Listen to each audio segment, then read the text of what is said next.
Konstantinopel, dan sebaik-baik pasukan adalah pasukan yang menyertainya. Dengan dikdayanya kuasa Islam di tanah Rum, menjadikan para penguasa Utsmaniyah mempunyai citra istimewa di kalangan rakyat Nusantara.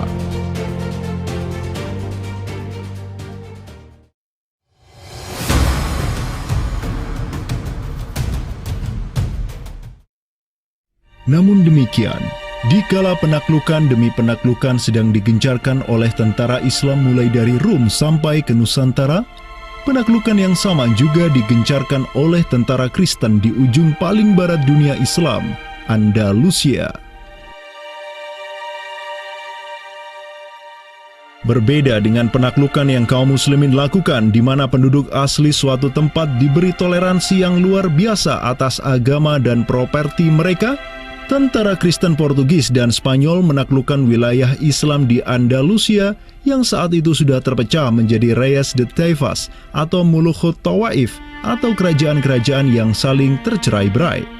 1492, kekuasaan Islam terakhir di Andalusia, Granada, berhasil ditaklukkan oleh suami istri yang menjadi penguasa Spanyol, Fernando d'Aragon dan Isabella de Castilla.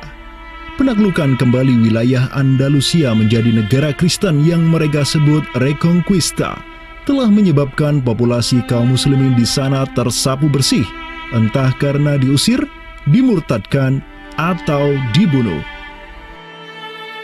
Selain Reconquista, kaum Kristen Spanyol dan Portugis juga mempunyai motif ekonomi untuk menjadikan diri mereka kaya, yakni dengan mencari jalur rempah di Samudra Hindia yang saat itu merupakan potensi sumber daya alam yang luar biasa.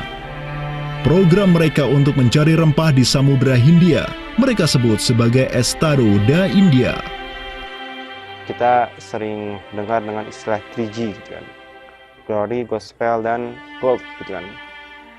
Jadi ya mereka ingin ekspansi, mereka ingin menyebarkan misi agama mereka, dan mereka juga ingin mencari gold. Goldnya di sini adalah justru adalah rempah gitu kan. Begitulah betapa berharganya rempah pada saat itu, sampai 1 gram pala dihargai dengan 2 gram emas gitu kan. Paus Alexander ke-6, pemimpin kaum Kristen saat itu, begitu mendukung hasrat Portugis dan Spanyol untuk menjelajah dunia dan menyebarkan Kristen. Maka berangkatlah gelombang penjelajah Portugis yang disertai pasukan dan senjata untuk menaklukkan dunia Islam di Samudra Hindia. Di bawah pimpinan Alfonso de Albuquerque, armada Portugis berhasil menaklukkan Goa di India pada tahun 1510 dan setahun kemudian berhasil sampai ke Malaka, merebut pelabuhan strategis itu dari Sultan Mahmud Syah yang memerintah tempat tersebut. Dengan bercokolnya Portugis di Nusantara, dimulailah babak baru sejarah Islam di kawasan ini.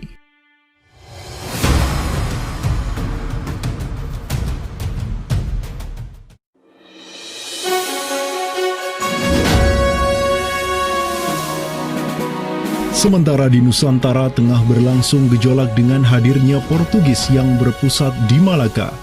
Cucu dari Sultan Muhammad Al-Fatih dari Bani Uthmaniyah, yakni Sultan Selim pertama, berhasil meluaskan pengaruh dan kekuasaannya di dunia Arab. Pada tahun 1517, beliau berhasil merebut Suriah, Mesir, dan Hijaz dari kepenguasaan kaum Mamluk. Khalifah Al-Mutawakkil 'alallah ketiga dari Bani Abbasiyah beserta Syarif di Makkah kini menyerahkan kepemimpinan umat Islam sedunia dan pelayanan 2 kota suci kepada Sultan Salim pertama, penguasa Utsmaniyah yang bukanlah mereka berdarah Arab. Perlu dicatat bahwa penjelasan tentang Al-A'immatu fi Quraisyin itu, kalau kita merujuk kepada kitab Ar-Rawdah, Rawdatul Talibin wa Umdatul Muftin, memang ada hal yang menarik di sini. Di satu sisi ada mengatakan bahwa syarat khalifah itu harus Quraisy. Tetapi Imam Nawawi sepakat ketika katakanlah dari Quraisy tidak ada, terus diambilkan dari mana? Maka kemudian disebutkan di situ ya di luar Quraisy, bisa dari bani ini, Itu yang disebutkan di dalam kitab Allah. Karena itu sebenarnya syarat al-a'immah fi Quraisyin itu bukan syarat yang wajib, tetapi difahami di sini berdasarkan penjelasan yang diantaranya disebutkan dalam kitab Allah tadi, itu adalah merupakan syurut afdaliyah. Maka semenjak tahun 1517, kepemimpinan khilafah beralih ke Bani Uthmaniyah. Selim pertama dan anak keturunannya kini didapuk sebagai Khalifatul Muslimin. Amirul Mukminin, Khadimul Haramain, Al-Ghazi fil Bahraini wal Bahraini, Zilullah fil Alam, Padisyah wa Khilafat Penah. Wilayah Khilafah Uthmaniyah terus merangsek Eropa, dan merekalah yang menguasai Laut Mediterania dan juga Laut Merah. Adapun Portugis yang bercokol di Samudra Hindia mulai ketakutan karenanya. Karena dengan munculnya Khilafah Uthmaniyah sebagai negara Islam yang adidaya, solidaritas Muslim sedunia akan bangkit kembali karena memiliki perisai kuat di sisinya. Ini erat kaitannya dengan hubungan dengan negeri kita, karena keimanan yang kemudian merekatkan ya dengan semangat akidah Islamiyah, semangat ukhuwah Islamiyah, menjadikan umat Muslim yang ada di Timur Tengah dengan umat Muslim yang ada di Nusantara Indonesia itu terjalin hubungan yang sangat erat. Karena kita tahu bahwa ada ayat Allah Subhanahu wa Ta'ala yang menyatakan innamal mu'minuna ikhwah. Sesungguhnya orang-orang beriman itu adalah saudara. Ketika ada saudara mukmin yang terzalimi, maka saudara mukmin yang lain itu punya kewajiban untuk membela. Demikian pula ketika muslimin Nusantara itu terzalimi dengan adanya penjajahan, dengan adanya imperialisme yang dilangsungkan oleh orang-orang kafir penjajah, baik itu oleh Portugis, Spanyol, Inggris, Perancis ataupun Belanda. Maka kemudian Muslim yang ada di Timur Tengah yang pada waktu itu masih memiliki kepemimpinan yang tunggal untuk seluruh dunia, yaitu Khalifah, itu juga turut ya memperhatikan, turut mendukung, turut memperjuangkan pembebasan ataupun kemerdekaan bagi bangsa Muslim Nusantara. Kenapa? Ini semangat jihad di antara kaum Muslim yang dihubungkan dengan semangat keimanan atau akidah Islamiyah tadi. Kenapa? Yang namanya mukmin itu adalah kal jasadil wahid, ya, satu tubuh. Ketika bagian tubuh yang lain itu teraniaya, maka tubuh yang lain pun punya kewajiban untuk membelanya ataupun juga ikut merasakan penderitaan yang dialami oleh bagian tubuh kaum muslim yang lain. Semenjak Portugis berhasil menancapkan kukunya di India dan Malaka, tidak hanya dua wilayah tersebut yang ditimpa petaka, namun juga hampir seluruh kesultanan di Samudra Hindia dan Nusantara. Sultan dari Samudra Pasai kala itu, Zainal Abidin bin Mahmud bin Zainal Abidin Ra'ubabdar, yang mendaulatkan dirinya sebagai Al-Qaim tahta Amri Rabbil Alamin, orang yang berdiri di bawah perintah Tuhan semesta alam, mengirim surat kepada Portugis di Malaka untuk menggugat kelakuan mereka yang sangat merugikan kaum muslimin di kawasan. Namun apalah daya, Sultan Zainal Abidin yang ini kemudian dikenal sebagai penguasa terakhir Pasai, karena setelah ia wafat pada tahun 1517, bala tentara Portugis datang ke Pasai dan menaklukkan Kesultanan Islam pertama di Nusantara itu dengan penuh tipu daya. Tak hanya Pasai yang berhasil ditiadakan, Portugis juga mampu menahan serangan pasukan Islam dari Demak sampai Sultannya Patiunus bin Raden Patah syahid di Lumat Muntahan Meriam Portugis pada tahun 1521.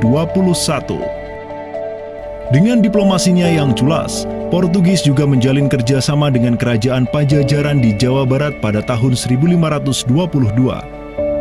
2 tahun berikutnya, kota Blambangan, Panarukan, dan Kediri yang masih menjadi basis kekuatan Hindu di Jawa menawarkan kerjasama dengan Portugis. Maka, Portugis banyak sekali mendapat aliansi sesama kafir yang berada di berbagai wilayah di Nusantara untuk bersatu padu menghantam kekuatan politik Islam yang baru tumbuh di Pulau Jawa. Bahkan di Maluku pun Portugis berhasil menancapkan kuasanya semenjak tahun 1536. Berkaca pada kelakuan Portugis yang memerangi umat Islam di Samudra Hindia dan Nusantara, Sultan Sulaiman Al-Qanuni, sang Khalifah Uthmaniyah yang berkuasa sejak tahun 1520, menyatakan peperangan terbuka kepada penguasa Portugis yang berkedudukan di Lisbon, Dom Sebastião. Telah dilaporkan kepada saya bahwa jamaah haji dan para pedagang muslim yang datang dari India melalui laut telah dianiaya. Jika engkau masih membangkang, maka dengan bantuan Allah yang Maha Agung, kami akan melakukan segala yang diperlukan untuk memulihkan ketertiban di negeri-negeri itu, dan tiada guna lagi bagi engkau untuk memprotesnya.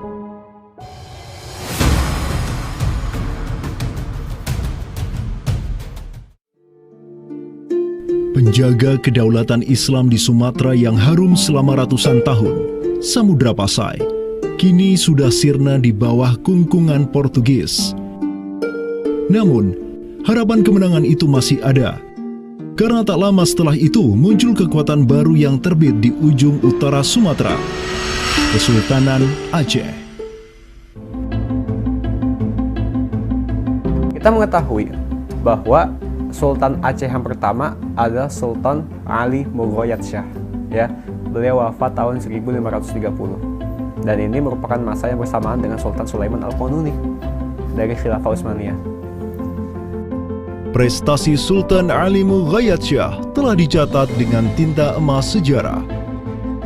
Kegemilangan Sultan Aceh pertama itulah yang direkam oleh salah seorang ulama besar dunia Islam, Syekh Ahmad Zainuddin Asy-Syafi'i Al-Malibari, yang merupakan murid dari ulama tersohor Ibnu Hajar Al-Haytami. Dalam kitabnya Tuhfatul Mujahidin fi Ba'di Akhbaril Burtukaliyin, Syekh Zainuddin Asy-Syafi'i menulis, dan mereka, orang-orang Portugis, semoga Allah mengalahkan mereka, mendatangkan berbagai barang dari negeri-negeri yang jauh. Mereka menjadi ramai dan bertambah banyak di kawasan. Para penguasa berbagai pelabuhan menuruti kehendak mereka sehingga mereka sepenuhnya menguasai pelabuhan-pelabuhan tersebut. Pelayaran hanya dapat dilakukan dengan jaminan keamanan dari mereka. Perdagangan dan kapal-kapal mereka bertambah banyak, dan sebaliknya, perdagangan muslimin di luar kapal-kapal dan benteng-benteng yang mereka bangun makin merosot. Tiada seorang pun yang dapat merebut kota-kota pelabuhan itu selain Sultan yang mujahid, Ali